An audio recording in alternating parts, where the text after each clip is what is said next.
बाकी राज्यों पर हुआ। एक अगले वीडियो में लाइव आपके साथ जुड़ूंगा और उसमें बताऊंगा कि बीजेपी अगर हार रही है तो उसकी वजह क्या है, नरेंद्र मोदी हार रहे हैं तो उसकी वजह क्या है।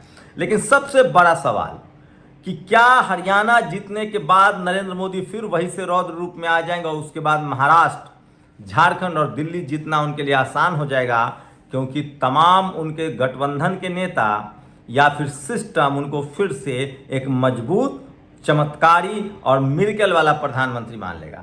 लेकिन गनीमत तब समझिए, अगर मुसीबत तब शुरू होगी जब हरियाणा को चुनाव बीजेपी हार जाएगी। बीजेपी के हारते ही पूरा जो कंट्रोल है इनकम टैक्स, ईडी और चुनाव आयोग पर, वो ढीला पड़ता जाएगा। विरोध की आवाज और तेज होगी। नरेंद्र मोदी की बदकिस्मती कहिए, कई सारे नेता, दक्षिण भारत के नेता हों, अरविंद केजरीवाल हो, संजय सिंह हो, सिसोदिया हो, सोरेन हो, इन सबको जमानत मिल चुकी है। इन सबको सुप्रीम कोर्ट से जमानत मिल चुकी है। लालू यादव के परिवार पर इनकी नज़र है, वहां आक्रामक कार्रवाई हो सकती है अगर बीजेपी जीतती है तो। लेकिन इन सब नेताओं को जमानत मिल चुकी है। लेकिन इसके बाद मुसीबत बढ़ेगी बीजेपी की। अगर बीजेपी हरियाणा हारती है तो प्रधानमंत्री नरेंद्र मोदी के बारे में परसेप्शन चला जाएगा कि नरेंद्र मोदी को चुनाव हराया जा सकता है।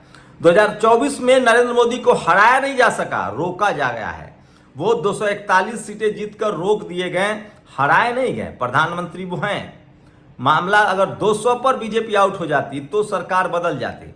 नरेंद्र मोदी को हारा हुआ तब माना जाता जब वो सरकार में नहीं रहते, लेकिन अभी भी वो सरकार में हैं। लेकिन हरियाणा चुनाव के बाद वो सरकार में रहेंगे, इसकी कोई गारंटी नहीं ले सकता है, क्योंकि उसके बाद चंद्रबाबू नायडू हो या नीतीश कुमार हो या चिराग पासवान हो, वो अपना रूप दिखाएंगे, वो अपना रंग दिखाएंगे और उसके बाद नरेंद्र मोदी और अमित शाह से एक एक पैसे का हिसाब लिया जाएगा। अगर हरियाणा बीजेपी हार जाती है तो यकीन मानिए राहुल गांधी एक बार फिर से रौद्र रूप में आएंगे। हरियाणा के जीत के सिर्फ अंदाजा से, भविष्यवाणी से राहुल गांधी के भाषण का टोन बदल गया है। महाराष्ट्र में वो फिर संविधान ले रहे हैं, नरेंद्र मोदी पर हमला कर रहे हैं, शिवाजी को मुद्दा बना रहे हैं। अगर हरियाणा जीत जाती है बीजेपी, कांग्रेस, तो राहुल गांधी के रास्ते आसान हो जाएंगे और महाराष्ट्र में शिवसेना और शरद पवार से वो बड़े प्लेयर साबित होंगे और हो सकता है कि वहां भी चमत्कार हो। झारखंड में भी कद बढ़ेगा और दिल्ली में भी कांग्रेस की वापसी हो सकती है गठबंधन में। तो अगर हरियाणा का चुनाव कांग्रेस के पक्ष में जाता है तो राहुल गांधी इसे अपने लिए भुनाएंगे। वो दावा करेंगे कि हमारी जीत है। मैं फिर कह रहा हूं, खड़गे को क्रेडिट नहीं जाएगा, राहुल गांधी को क्रेडिट जाएगा और राहुल गांधी और कांग्रेस फिर से मजबूत होगी, क्योंकि 2024 के चुनाव में अखिलेश यादव के दम पर नरेंद्र मोदी को रोका गया, लेकिन सारा क्रेडिट राहुल गांधी के हिस्से में जाएगा। सच्चाई तो ये है कि नरेंद्र मोदी को दलित पिछड़ों ने रोका था, पीडीए ने रोका था, यूपी में 37 सीटें जीतकर समाजवादी पार्टी ने रोका था, लेकिन केंद्र में अखिलेश यादव को क्रेडिट नहीं मिला, उनको लीडर ऑफ अपोजिशन नहीं बनाया गया। 100 सीटों के साथ राहुल गांधी को लीडर ऑफ अपोजिशन बनाया गया और हरियाणा में अखिलेश यादव का गठबंधन ही नहीं हुआ। तो ऐसे में हरियाणा जीतने के बाद दूसरा बड़ा, सबसे बड़ा श्रेय राहुल गांधी को जाएगा और राहुल गांधी और कांग्रेस एक बार फिर से रौद्र रूप में आएगी और महाराष्ट्र और झारखंड में वो दम लगाएगी।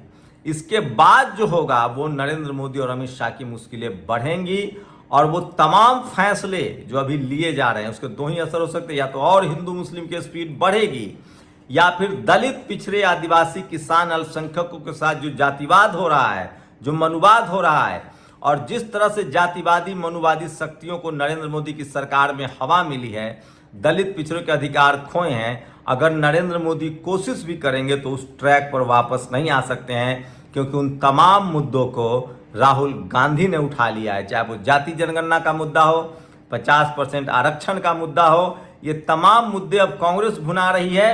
तो अगर हरियाणा चुनाव बीजेपी जीतती है तो वो फिर से इन मुद्दों पर हावी होगी और फिर से हिंदू मुस्लिम भी बढ़ेगा और SC ST OBC का मुद्दा गायब हो जाएगा। लेकिन अगर हरियाणा चुनाव कांग्रेस जीतती है तो SC ST OBC का मुद्दा फिर से तेज होगा और दिलीप मंडल की अहमियत और बीजेपी में बढ़ जाएगी और नरेंद्र मोदी की मुसीबतें शुरू हो जाएंगी और अमित शाह और नरेंद्र मोदी की जो पकड़ है पार्टी पर और सरकार पर वो कमजोर पड़ जाएगी। RSS ताक में है कि नरेंद्र मोदी हरियाणा हारते हैं, उसके बाद उनका अध्यक्ष होगा जो RSS का अध्यक्ष होगा, नरेंद्र मोदी का अध्यक्ष नहीं होगा। एक ऐसे आदमी को अध्यक्ष बनाया जाएगा जो नरेंद्र मोदी से आंख में आंख डालकर बात करे। वो बीजेपी में भी बगावत की सुर तेज होंगे, गडकरी जैसे खेमे और बनेंगे, शिवराज सिंह चौहान जैसे लोग और मुखर होंगे और उसके बाद इसकी कीमत बीजेपी को हरियाणा और झारखंड और दिल्ली में भी चुकाना पड़ेगा और नरेंद्र मोदी और अमित शाह का करिश्मा खत्म माना जाएगा। आपकी क्या राय है? शुक्रिया। नेशनल दस्तक की आपसे गुजारिश है कि अगर इसको बचाना चाहते हैं तो नेशनल दस्तक